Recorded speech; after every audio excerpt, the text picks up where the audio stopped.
Good morning, everybody. And to everybody in India, good evening, good evening, good evening. We have such a beautiful conversation about to happen, and I hope that you will all stay here with it. Today, it is my great, great honor to be in conversation with my beloved friend and one of the heroes of my life, the great Ormy Basu, the founder of New Light Calcutta, an extraordinary organization in Calcutta that works to protect the children of sex workers and to provide a better life for the women and their children who have been sold into sex work community. Okay, I'm looking for Ormy. Let us see if she's here. You could all help out. If you're not Ormy Basu, do not send me a request to join this conversation. That's how you can be loving right this moment. Hello, Netherlands. Let's see. So I only want to hear from Ormy. Let's see if she is on. Hello, somebody in India. Hi, everybody. We'll just talk among ourselves. Hi, Olivia. Hi, Denmark. Oh, we really are a world community. Hi, Dollface. Let me see if I can send her a message. Let's see. Let's find her. Ormy? Nope, that's not how. Ah, here she is. Okay. Oh, you solved it. Oh, you're in for a treat today, everybody. Oh, one of the great hearts in the world is about to join us. Hello. And there she Hello. is. Hello. Good morning. Hi, Ormy. Hello. How are you? I'm wonderful. It's so good to see your beautiful face. Same here. Thank you. Thank you. Thank you for making this happen. I cannot believe that we are together. Yeah, albeit digitally. I So know. wonderful. The last time I saw you, we were in Calcutta together, and we had one of the most beautiful days of my entire life, walking through the community and meeting the women and their children, and then going out to possibly the best lunch I've ever had in my entire life. A lot of people in Calcutta are going to feel very happy hearing that. If you really think it's the best lunch you've had ever. So everybody, I'm going to turn the comments off, but before I do, I'd love everybody to just send up a heart to Ormy Basu. And Ormy, do you see all those hearts flying up in the corner of the screen? Those are I do, and I each thank one of everyone. those. Each I one of am those sending hi to them. belongs to a human soul who loves you, and just wanted you to see how loved you are and how many people are here with you today. And everybody, before I shut up the comments, I just wanted to remind you who we're talking to. This is Ormy Basu. She's the founder of New Light Calcutta. And today is Giving Tuesday, and I chose to dedicate my Giving Tuesday to this woman's organization. If you click on the link in my bio, there's a dedicated PayPal link where you can donate. And please stay in this conversation because it will do your heart and your soul and your mind and your whole being a lot of good to listen to this human being speak. She's one of the great, great women that I've ever met in my entire life. So again, if you'd like to donate to New Light Calcutta, to some of the most vulnerable girls and women on the planet being protected by Ormy and her tireless team, you can do so with the link that's in my bio. And now I'm going to turn off the comments. Hello, Taiwan. Hello. We've got people from all over the world joining us today. And stay with us because you're in for something beautiful. Okay, I'm going to turn off the comments so we can just focus on each other. Hi, Ormy. Hi. Hello, my friend. How are you? I'm not even going to get into yet how your COVID has been because I know that you've been in a very difficult situation in Calcutta. But I wanted to just begin at the beginning.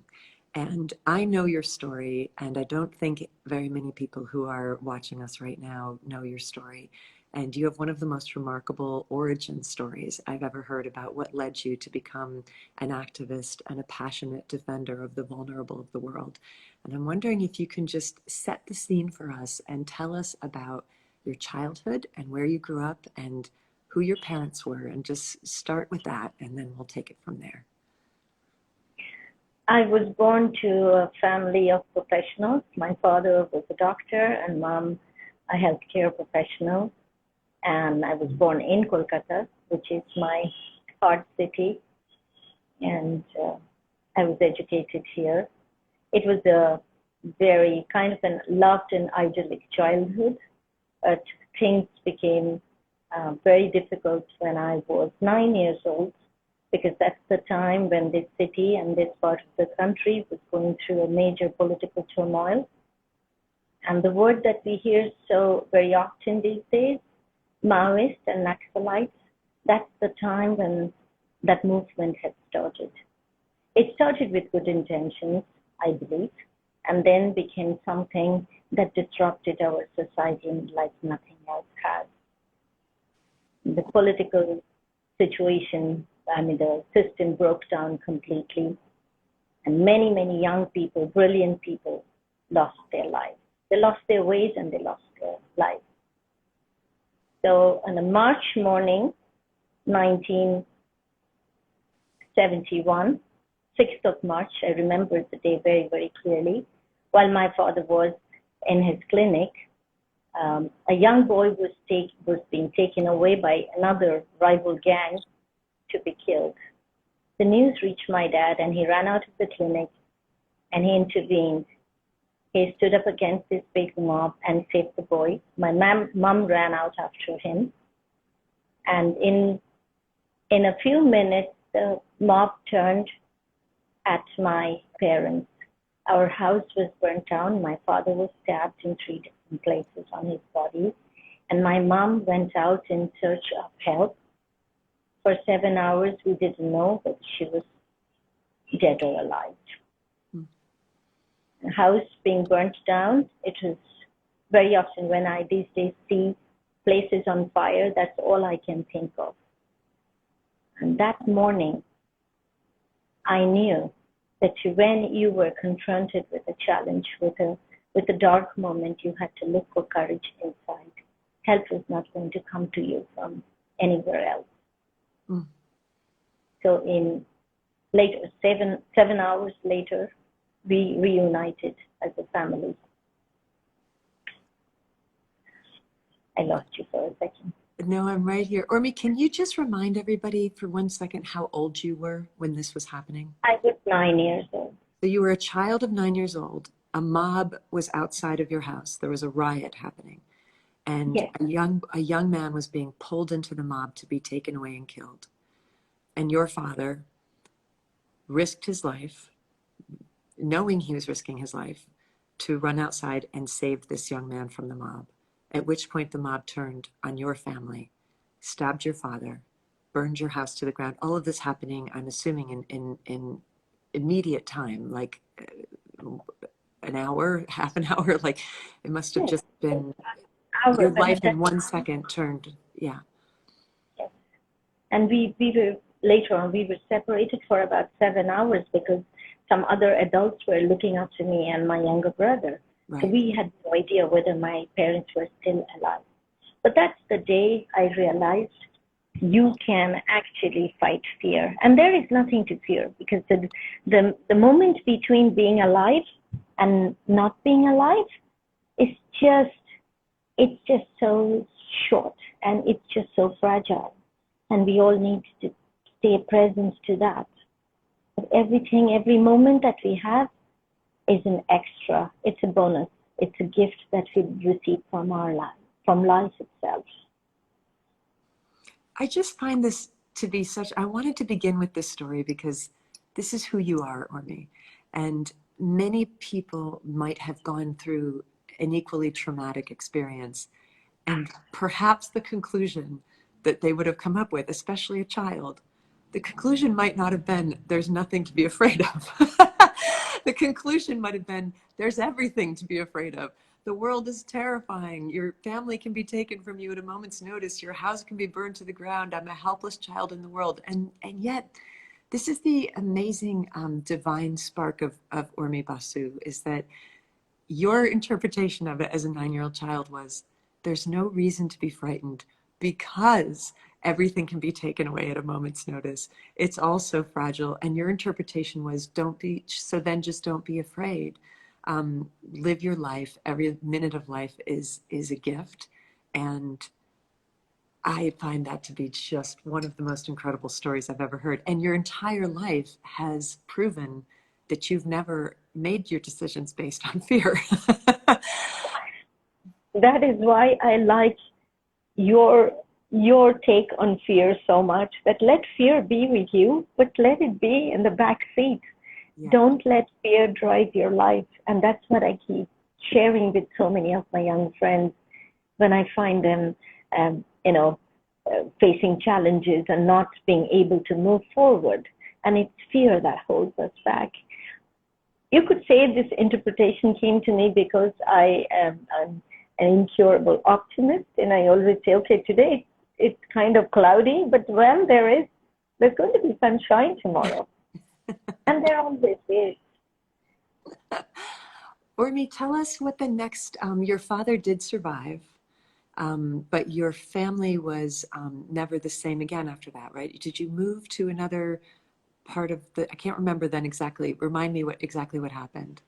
Many of my father's friends and political leaders, they came and requested my father to move and to, kind of go away in hiding, and he refused. And he said, this is where I live. This is where I raise my family. This is my life. This is where I treat people, heal people. So I'm not going away anywhere. And those, the people who came to harm me, I'm sure they would one day find.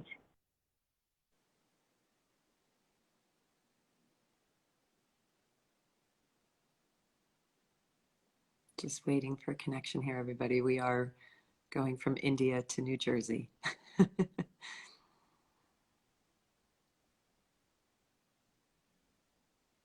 Everybody can use this moment to just breathe. I know you need to.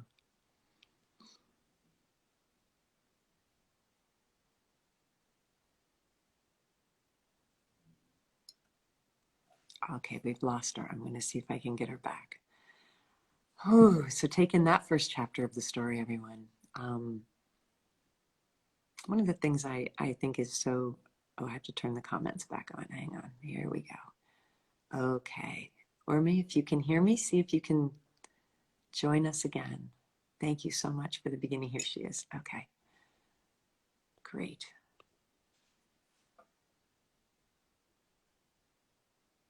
She should be coming on any minute. Thanks for the hearts, everybody. There I she do. is. I'm sorry. Oh, I lost a few seconds here. It's a miracle that you're in Calcutta and I'm in New Jersey and we're having this conversation at all. And this reminds me to take a break and to suggest to everybody that we haven't gotten yet to the part of the conversation where Ormy will speak about the truly extraordinary work that she has done for decades in Calcutta with, I would argue, perhaps arguably the most vulnerable population of girls and women on the planet, women who have been sold into the sex trade and the children who are born into their brothels, and the work that Ormy has tirelessly done for these women and their children. Extraordinary work. Today is Giving Tuesday. I've decided to devote this day to Ormy and to New Light Calcutta. There's a very easy way that you can join us in giving. You can go to the link in my bio and you can make an easy donation on PayPal. The smallest amounts of money, and we'll get to that later in the conversation, can do the most extraordinary amounts of life-saving and life-changing in Calcutta, thanks to Ormy and her tireless team. So I'm going to turn the comments back off. Send up one more burst of hearts to Ormy, everybody, so she can see the love that's coming in from all over the world. And now I'm going to turn the comments off again and let her continue with her extraordinary story. So I'm beginning to get the impression that perhaps your courage and your compassion were a little bit learned from your parents as well, because your father, who by the way had already been stabbed 3 times in trying to save a young man, it was suggested by those who loved him that it was time for him to get out of town and save himself.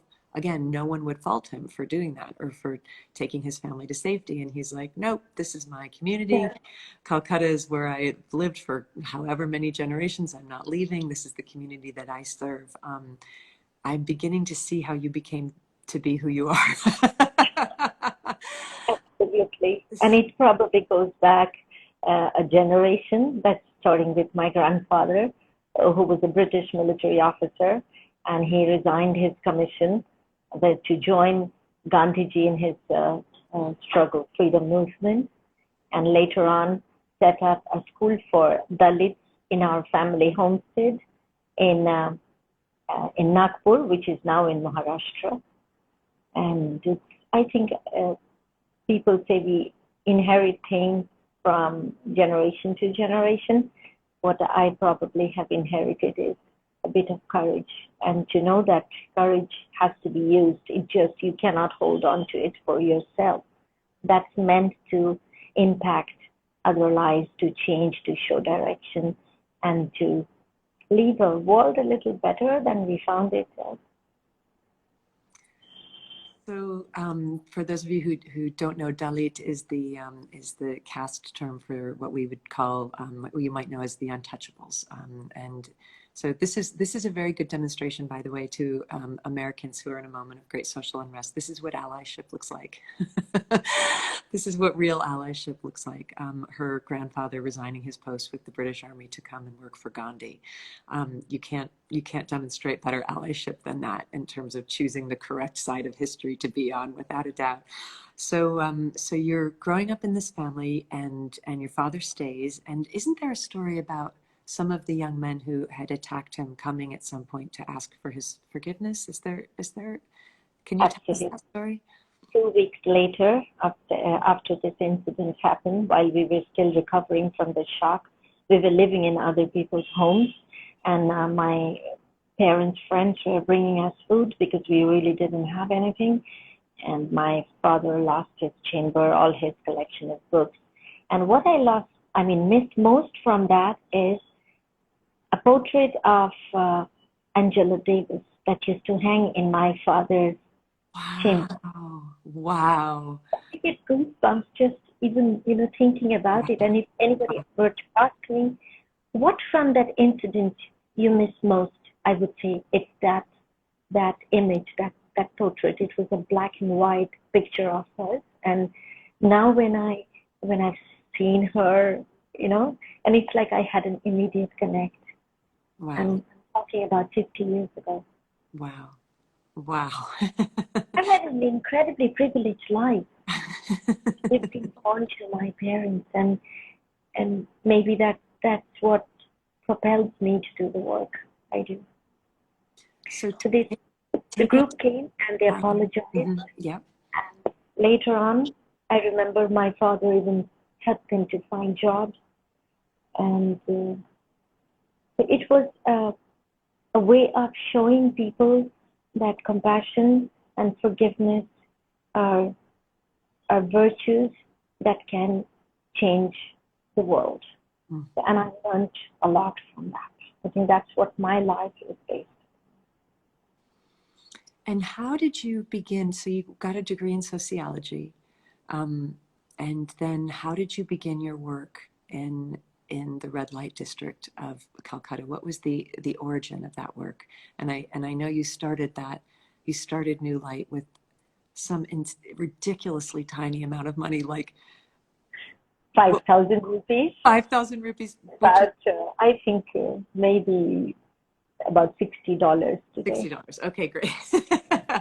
And that was the beast. So take us back to the beginnings of how that community came to your attention, and how and where that your mission began and when.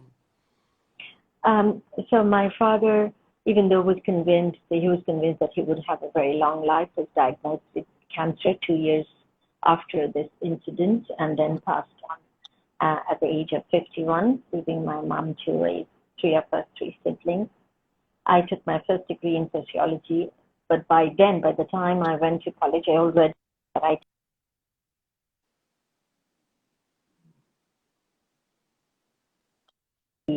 a lawyer, or I did not want to do various things. But one thing I was certain about, that I wanted to be in a profession where I could be with people and just be of service. So after completing my first degree, I went to the Tata Institute to do a master's in criminology and correctional administration. While I was doing my internship at the Commissioner of Police office, I got an opportunity multiple times to go and visit the red light district. And that left an incredible impact on me. It left me kind of, floundering. I did not have any resources. I did not have the training. I didn't even know what I could have done, where to begin. So it took about 15 years of my professional life for me to be at a point when I knew, yes, this is the moment.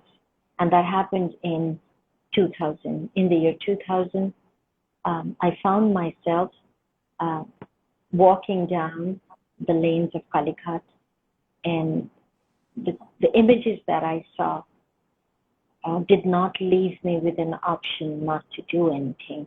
I saw small kids running around, young women at the doorways, images that you are so familiar with, having walked down there exactly the same way. But it was 20 years ago, so the situation was that much more dire and grim. I knew something had to be done, and it was a project. My work started on the basis of just aspiration of giving somebody an opportunity. And I think we all in our lives can take actions that would create opportunities for people that we meet, people who are around us, our family, our friends.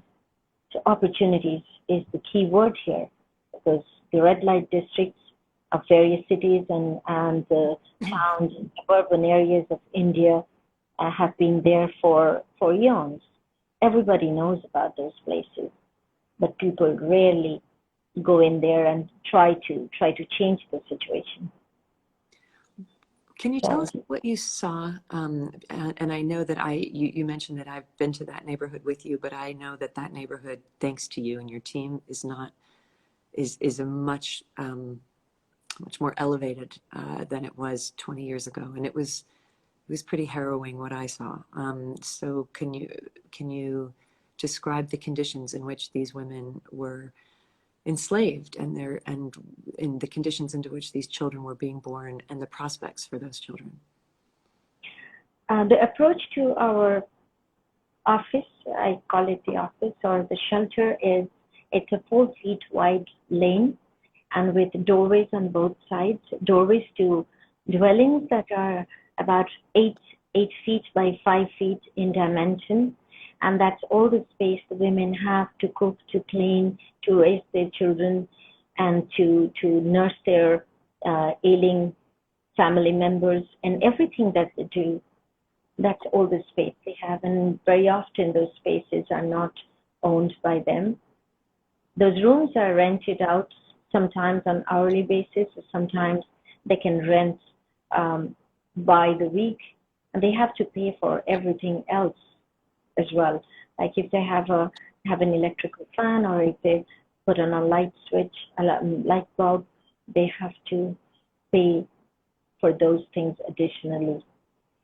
Children in those kind of situations have absolutely no possibility of attending school, or even if they go to school, who's going to help them with homework? If the mother is working till 4 a.m., who's going to get up in the morning and pack their lunchbox or prepare something for them to eat before they go to school? So I saw young children running about, some of them, young teenagers going out buying cigarettes, and sometimes even bringing bottles of alcohol, and just being left to their own devices. There was no safe place. And young girls being seen by the clients, that's what I singularly believe, that's what prompts customers to seek out young girls. You don't want something that you don't see. So later on, that became a major operational strategy for me to remove young teenagers from Calicut and from other red light districts, so they are not visible to the clients. And tell us how you started. Oh, sorry, go ahead. Young children sleeping under the beds, where on top of which the mother would take on a child. that was the most horrific experience of my life. And having come from a family where I was given just so much love, I couldn't believe that the mother did not have the possibility of keeping that child safe, protecting the child from that experience. And in case anybody is tempted to even remotely judge the women who were in the sex trade, can you give us a little bit of information about how they end up there? Most of the women that I have come across, almost 95% of them, have been sold into prostitution. Whether they were brought from the villages or they were trafficked from other states or across the border from Bangladesh and from Nepal, all of them have landed up in sex trade in Kolkata or in other parts of the country because probably they trusted somebody who was offering them a job, somebody who was offering them an escape from the extreme poverty that they experienced in their villages. So it would be very, very wrong to say and judgmental to say, oh, why can't they move? Why can't they leave doing what they do? And why can't they seek out another way of living, get another livelihood? It's a trap. It's a trap which is with there is no hatch to it. That opens automatically and easily. It's designed to be a trap, and it's a design that has taken centuries to perfect by very bad people, and there really is no way out. And I would suggest that if anybody wants to learn more about this, Ormy is featured this month in a very extensive National Geographic article that's about the trafficking of girls and women especially in India, Nepal, and Bangladesh. A lot of these girls are taken illegally over the border from their very poor villages in Nepal and Bangladesh. And so the other part of the trap is that they're not legally in India.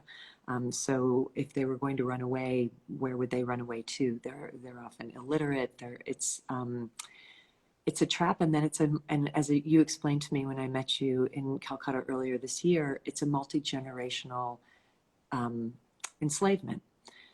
The daughters who are born to these women who are forced into the sex trade, there's no other option for what they could possibly become in their life. And so it becomes a multi-generational trauma. And this is where you and your team, so bring us back to, so that's the setting. And I just wanted to make sure that everybody was aware. This is not a choice that anybody is making. This is not a lifestyle choice. This is modern day human slavery. Let's bring you back, Ormy. Hello again. Lost you there for a moment. And it's a trap that's been, as I say, it's a trap that's been deliberately refined to be a trap, to make sure that nobody can escape it, because it's very profitable for the people who use those bodies for profit. And so you saw this, you were working in that community enough to understand what was going on. You had your vast fortune of $60 and you had your which was ably supplemented by an Australian friend of mine, again, somebody who was a social worker working in victim support, by another $60. Oh, so we're up to $120 now that we're going to begin this empire of compassion with. By the way, everybody, if you'd like to contribute to Ormy Basu's incredible mission and to New Light, I'm just going to keep repeating that there's a link in my bio for a PayPal account. And as we'll discuss, the smallest amounts of money can do extraordinary work in this community. So, okay, so you've got you and your Australian friend and $120, and it's the year 2000, and you're like, something has to be changed here. And how did it begin, and what did you start doing? I kept on going back to Calicut time after time and began a conversation with the women because I was an outsider and there was no reason for them to believe me. And I'm sure many other people had gone there before and left them with promises. So I just said that I want, like you, I want the best for your children. Would you be willing to participate in a program where some creche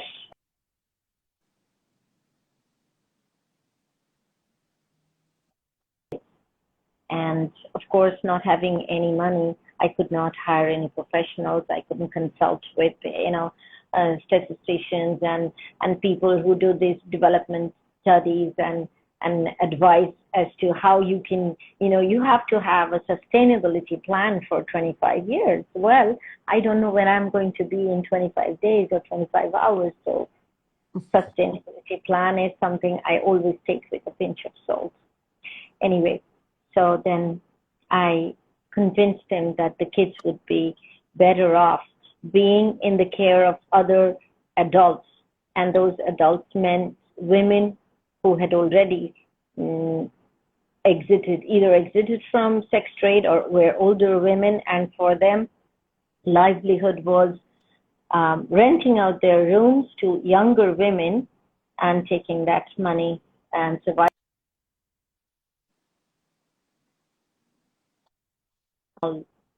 stipend of some sort, and they could take care of children of the women who would be working in the evening. One thing led to another, and today, 20 years later, we have 7 shelters, and we have wonderful residential homes for girls, and they are all young adults, which is, it's not something that I had ever envisioned. I had no idea how this whole thing would unfold. It was an aspirational project, and it was an audacious project. I just felt I needed to do that. Went to the edge of the cliff and flew. When I was in Calcutta and you gave me that beautiful party that you and the women and the girls had for me, which was one of the most amazing things I've ever seen, was walking through those alleys, and then we come up on the roof of your building and everybody's holding signs that say "Big Magic" and "Eat, Pray, Love," and it was the most joyful community. And I was able to meet that day the girls who were daughters of women who had been sold into the sex trade, and several of those girls, because it's been 20 years, are in college now.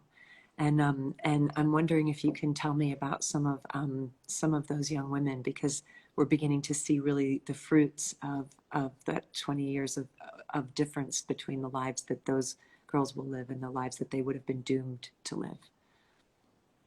I would specifically tell you the story, remind you of Ruma and Mary, the girls who stood up and asked you questions. I was myself very impressed that they could just get up in a gathering like that and start a conversation. And I'm sure both Ruma and Mary are watching this on Instagram. So that's from a generation, from mothers who were completely illiterate, who even today cannot even sign their names or have no alphabet recognition. These girls, because they got the opportunity of education and they have empowered themselves to a level that tomorrow they could come on this conversation with you. So that's the transition. I would wait to see a day when Ruma and Mary could sit here and talk about their lives. And it's not been easy for them either, because there are so many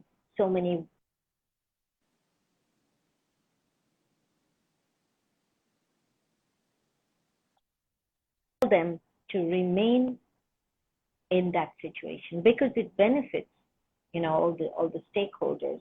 If we take away their future prospective source of earning, they're bound to feel nervous. And the way they can break these girls is by telling them, you are worthless. You are born to a woman who's a sex worker, and you have no value. Nobody is ever going to get married to you. But that's a conversation I don't usually have with them.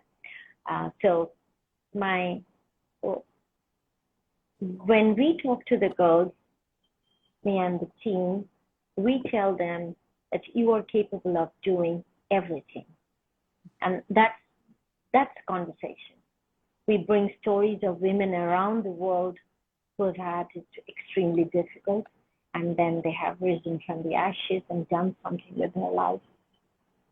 So this is what the story is. And today, as we speak, we have more or less 65 girls who have graduated from our girls programs, and hundreds of kids who have graduated from New Lights program. I want to say hi to the two young women who you mentioned. I will never forget you. I will never forget the challenging questions that you asked me. I was so, don't ever stop asking those challenging questions. You put me on the spot. And that's what you need to do in order to defend and claim your own life. The confidence that you mentioned that it would take to stand up in that room and make very demanding, very, very powerful questions. I'll never forget that moment. And I hold you in the highest regard. I just got a little emotional remembering that day. It was such a beautiful day. Oh.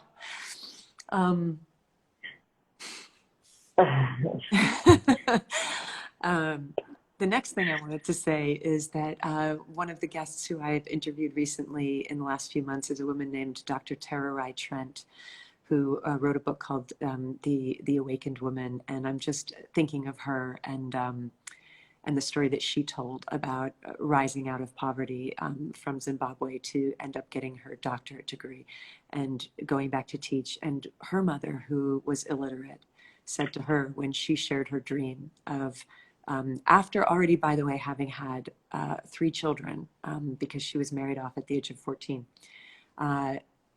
when she was already 3 children before the age of 20. So by the time she was going off to college, she already had 5 kids and no education at all. And she managed to get herself a high school degree. It took her almost 10 years just to do that. And then she got her bachelor's, and then she got her master's, and then she got her doctorate.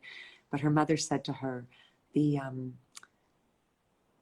transformation that will happen in you will be resonated through generations to come. It's not just your life that will be transformed. It's generations to come from you. Everyone who comes out of your womb will be transformed by the transformation of your life. And her mother also said when she shared her dream, your dream will have more power if it's tied to the betterment of your community. God and the universe will be more likely to grant you your dream if your dream isn't just about you, but also about bettering your community. So I just wanted to share that because she just came to mind. It could not have been more significant than this during the COVID. The kind of leadership positions that all the young people have emerged with,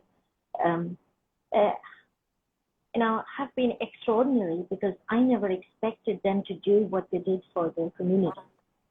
They took charge of how the relief system would work, who would get it first, and how to package it, how to deliver it, and all while maintaining such strict protocol protection and safety protocol. I was blown away to see this community, claiming its position in such a brilliant fashion. And Mary is just a few months away from finishing her university degree, and then is planning to go and do her master's studies in business. Mary. So it's a big deal. Ormy, can you catch us up? So even if your story, even if, let's say, there had been no pandemic and no COVID, I would still have wanted to use my Giving Tuesday to introduce my followers to you and to your work and to New Light. And once again, everybody, if you want to use your Giving Tuesday to donate to Ormy's organization, New Light Calcutta, there's a direct link in my PayPal account. And she is also, if you want to read more about this, the current issue of Nat Geo has a really in-depth article about the sex trafficking trade, where they also suggest that you donate to New Light and to Ormy. So it's not just me telling you to do this. This is, she's very highly regarded all over the world.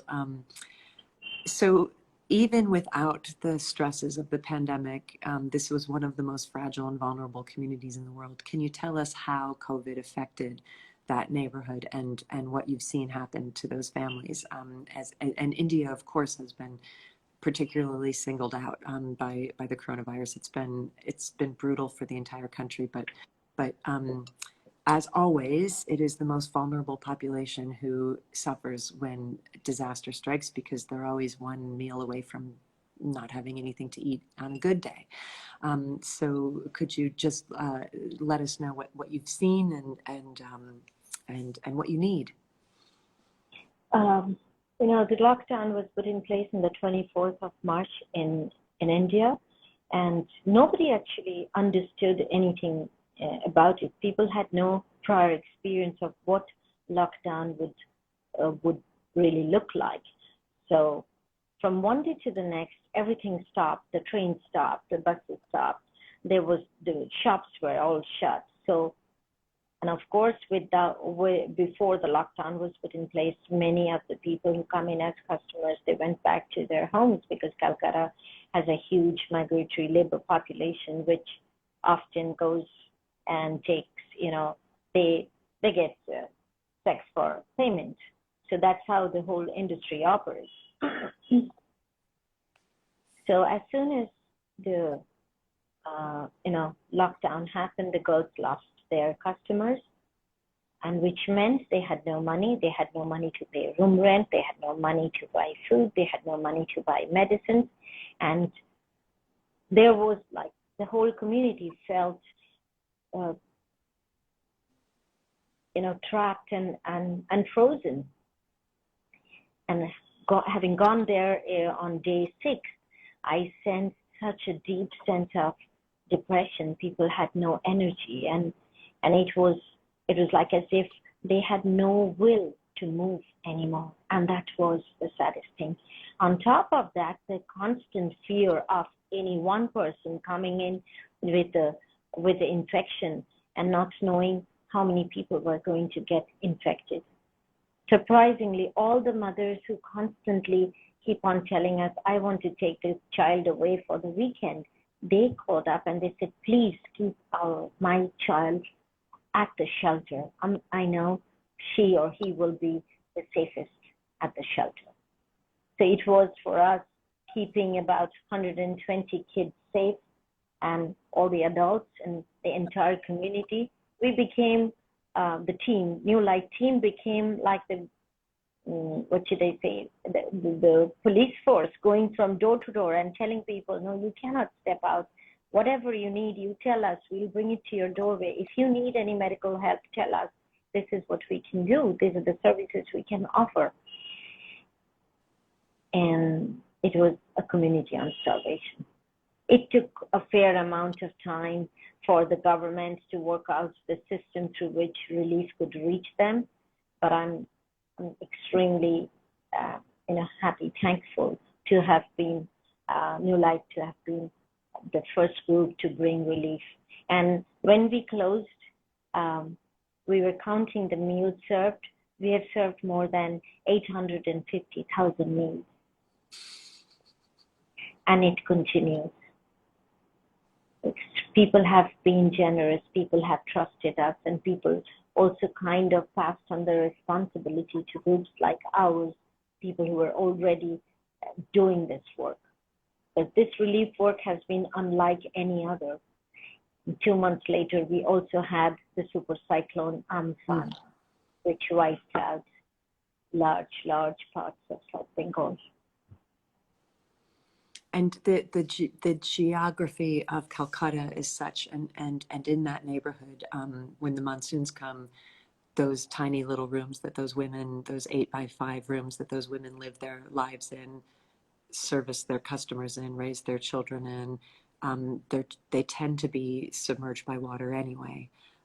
So even under the best of circumstances, I can't imagine what a cyclone would have done to that neighborhood. I'm sure. This is like the inundation is a regular thing from the month of July till September.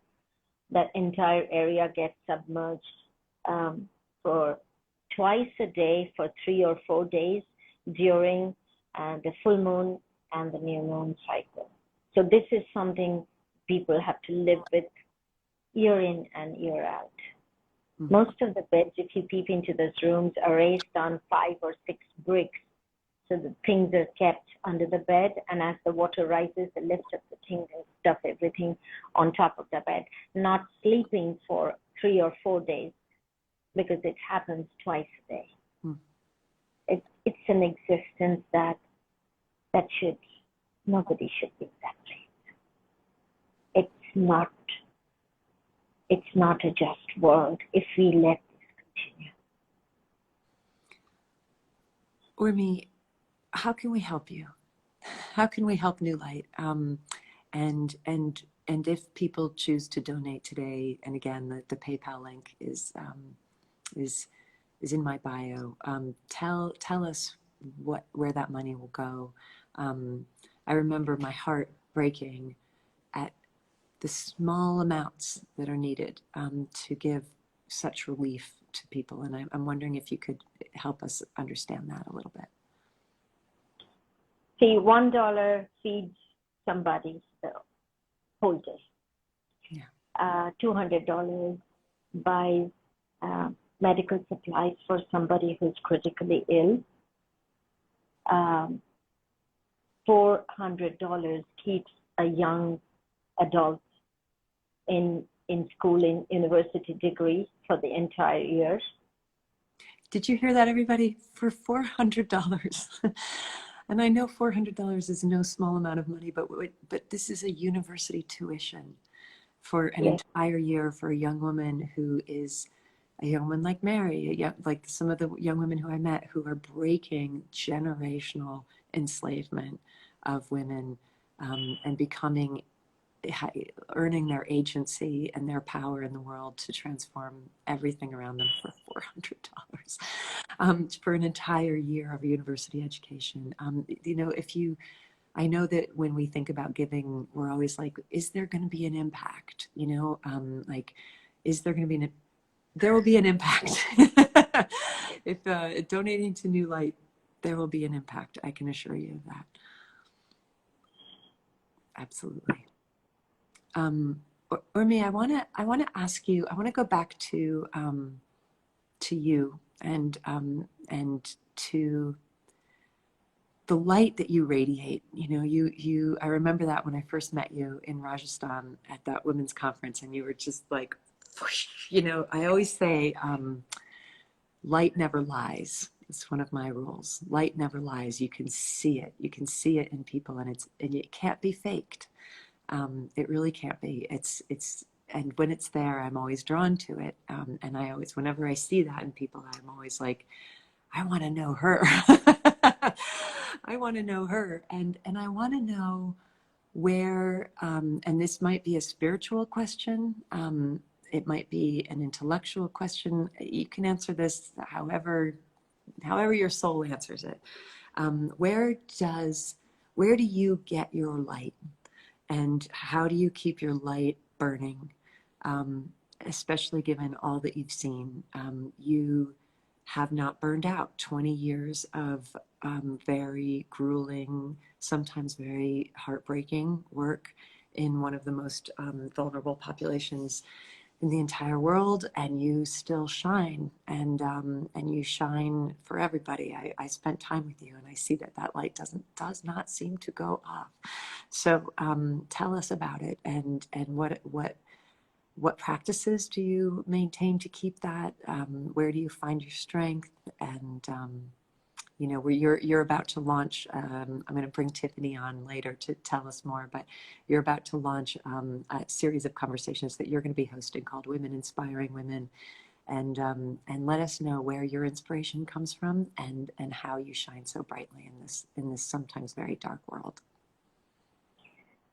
I think I have tried always to create a pool of compassion within myself, because that's where it begins with. If we don't have compassion for every sentient being around us, we'd not be able to get this work done, or anything for that matter. If I see a seed germinating, to tend to it with compassion, or even to cook food for a friend, which we term as love and affection, but I think at the base of it is compassion. This is something that I have worked upon in my life. I was raised by atheist parents, so my spiritual orientation was entirely my work, and something that I also was guided to by my teacher of comparative religion. We used to have a class in school, and I was in class standard 8 or 9, and we had this teacher who taught us about taught us about different religious practices. And what I came away with from that was how we need to value human beings around us. So no matter who it is, if I see divine power in myself, a blessing in myself, it has to be present in the next person as well. Mm-hmm. So even for people who are doing terrible acts, we need to look at them with compassion. And as far as doing this work is concerned, having been a survivor of childhood sexual abuse, I developed a sixth sense about it. I walk into a space and I know that I can sense it on my skin. And I know it in a crowd, I know it in a room, I know it in a park, I know it in even sitting in my car, and as another car comes and stops in the traffic. That's what keeps me going. The justice that I missed at that time, I want to make that available for all survivors. And it's been my experience that most unlikely of people have walked up to me and have shared. I think I'm privileged with that sharing. I am strengthened by that sharing. My inspiration to continue to do this work comes from the stories, the innumerable stories of, abuse and violence that I hear time after time. And then friends like you. Oh, Ormy, it is such an honor to be your friend, and such a and mine too. I cannot believe this. I cannot believe that our paths have crossed and that we have found convergence in this way. I'll just to let everybody know, because I love this kind of thing, how our paths crossed. So earlier this year, I went back to India for the first time in 12 years. I've tried to go to India many times over the past 12 years, but even so far as having tickets and everything planned. And then each time, 3 times I attempted it, and each time there was an emergency in my life, in the world where I had to cancel. And then I was so grateful that I got to go earlier this year in January and February. And I want to just share about intuition for a moment, because I know that you're guided a lot by intuition as well. What you just said about knowing, being sensitive to knowing when somebody has been the victim of violence or abuse, knowing when somebody needs that care, and responding to that, and trusting that intuition, and trusting all of the intuitive clues that led you 20 years ago with nothing more than $60 to say, one step at a time, this is the work that I'm here to do, and obeying that, right? So much of what I try to teach people is to obey that, even when it doesn't make sense, even when there's no long-term, but how will this possibly work? This can't possibly happen. I was at an event for a book event of mine, and I ran into an old friend who had moved from New York to California, and we were talking, and Jenny, if you're listening, hello. I said, what are you doing? What are you up to? And she said, well, I'm about to go to India for the first time. My friend Tiffany is the publicist for this newly founded women's conference that's happening at this 500-year-old ashram in Rajasthan in January, and I'm and that's what I'm doing. I'm going to go. And she said, what are you up to? And I said, oh, I'm doing that too. And she said, really, you've heard of it? I said, no, I just heard of it right now. And I just got a full body yes. This is a thing that like a full body yes is a gift from the universe that says, do that. And I said, I mean, really, it was that. I said, oh yeah, I'm going to that. And she said, I didn't know when it was. I didn't know where it was. I didn't know who it was. And then I reached out to the organizer. She gave me her information and I said, can I come to your workshop? I would love to teach an all-day creativity workshop, which ended up being so beautiful because it was the most diverse group of women I've ever taught to, including economically diverse. There were women taking that workshop that day who were illiterate, and I've never taught to a room with women who couldn't read or write. And it's a writing workshop, but we did it. We managed to make it work. And yeah, I just follow my full body yeses through life.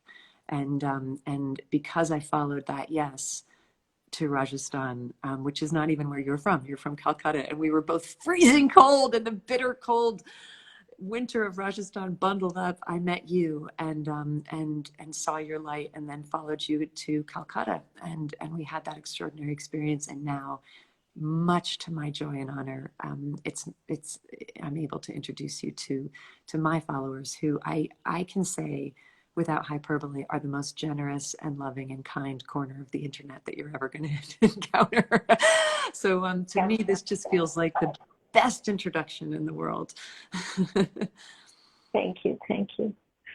And I'm sending out that love to everybody who's ever picked up any book by Liz.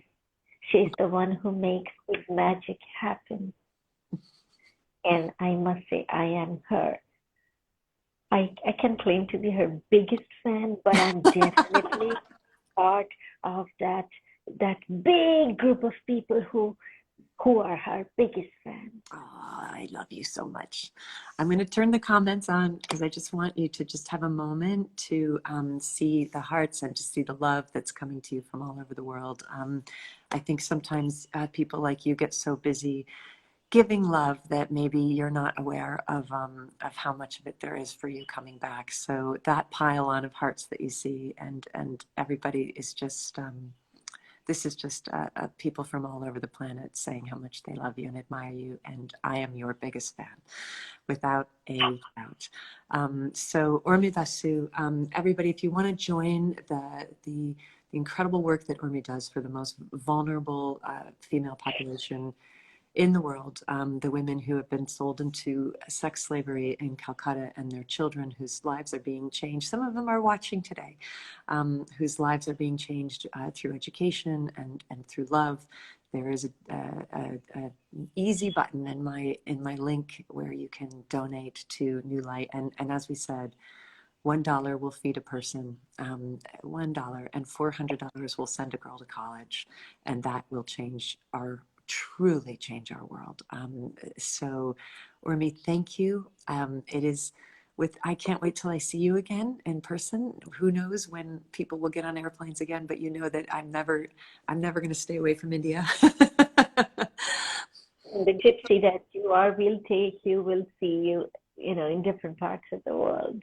And there's just so much more that we are waiting to hear from Liz. Yeah. Thank you. And one thing I'd like to ask is, to me, you are a spiritual leader, and I'm wondering if you could just offer a blessing to everybody who's watching, because I know that for many people it's been a very hard time, and you carry such a lantern of hope. I was wondering if you could share that with us.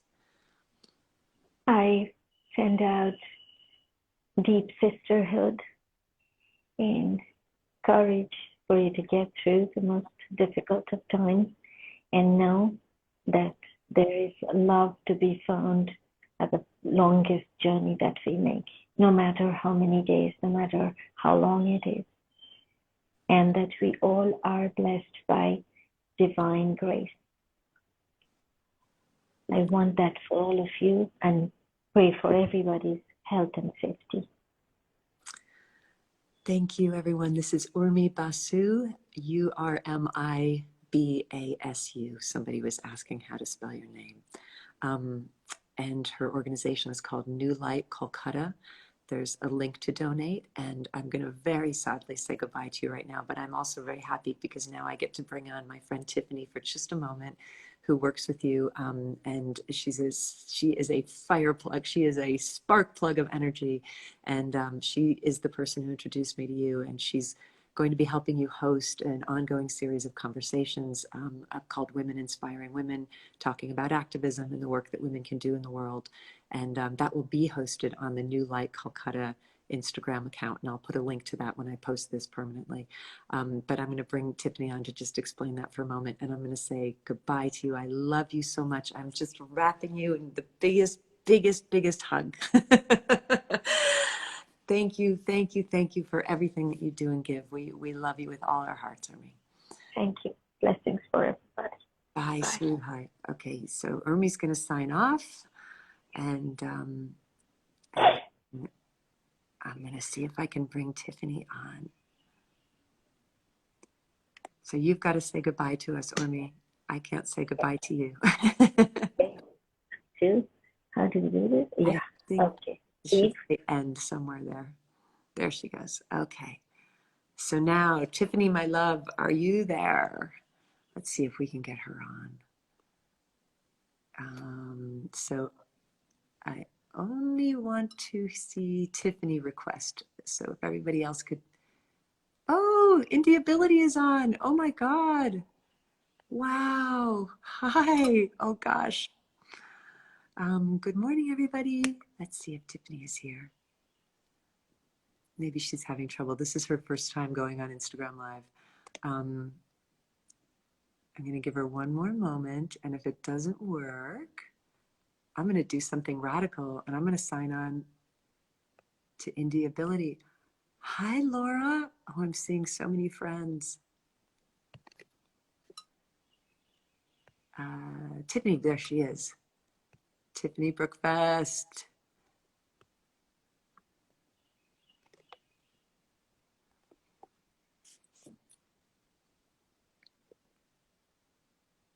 Give her a moment. She's hi, Angel. Hi.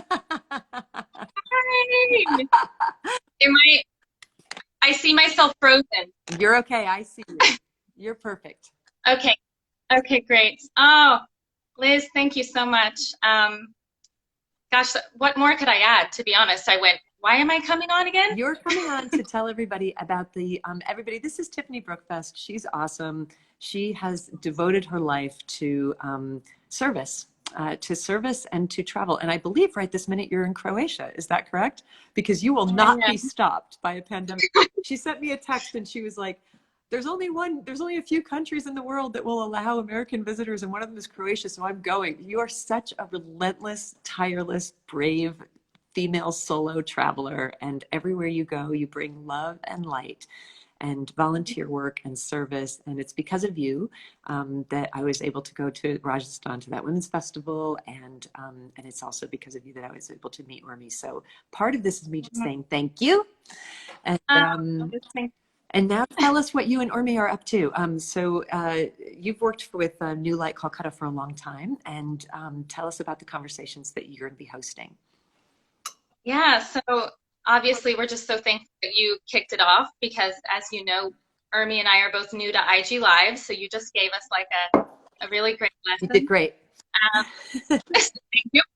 The expert. And basically, Ormy and I had been wanting to do something where we gathered women to have intimate dialogue with her, maybe brought on some of her heroes who inspired her work.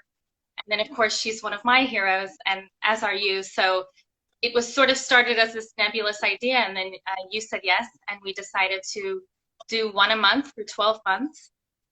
The idea being just that, women inspiring women, what women are doing around the planet with their compassion and their love and how they give it to others. And we just thought, with COVID happening, what a time to let's share some love and inspiration, right? Because we all need it.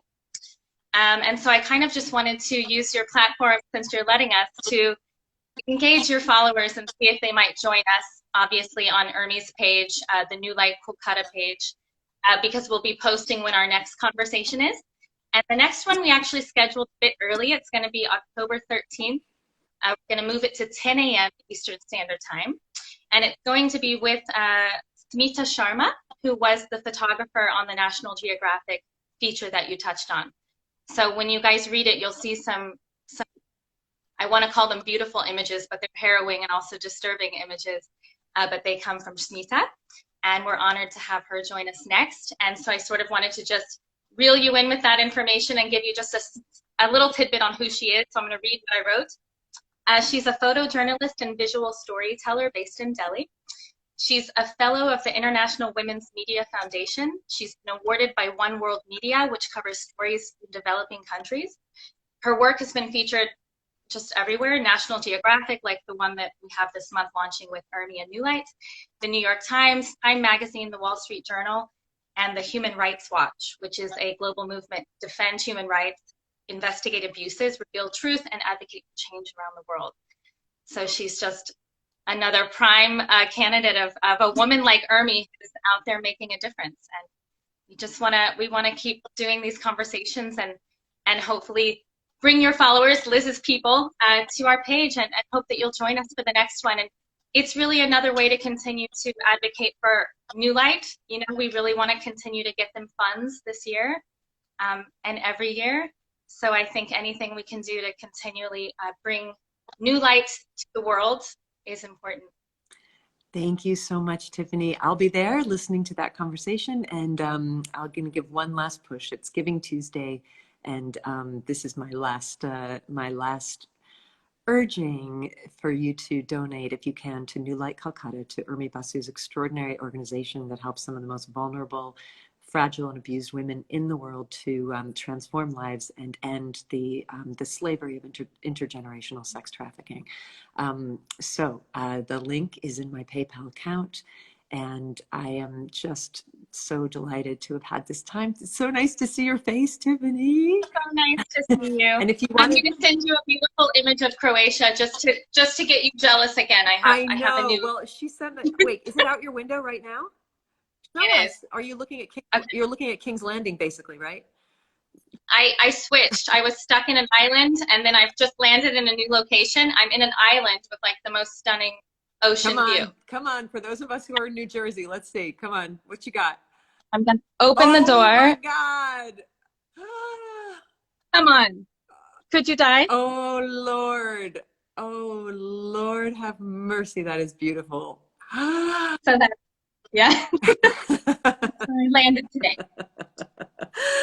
Tiffany, you are one of the boldest solo female travelers I know. When you told me about just getting a moped in India and traveling around by yourself, I was like, man, you're a boss. It's just so, I just love the way you roll. And I love that is your entire financial priority in life is you don't spend money on anything except traveling and service and giving. I mean, you're such an amazing human being. And I love you very, very, very much.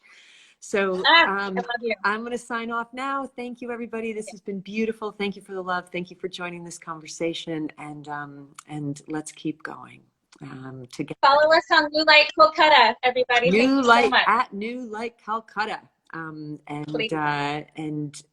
you can also follow Ormy Basu. I'll put the links in this permanent feed so that you can all see it. But blessings to everyone, and thank you so much for being part of this community of love.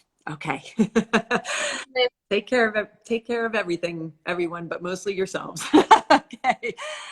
Yeah. Bye. Love you all. Bye-bye.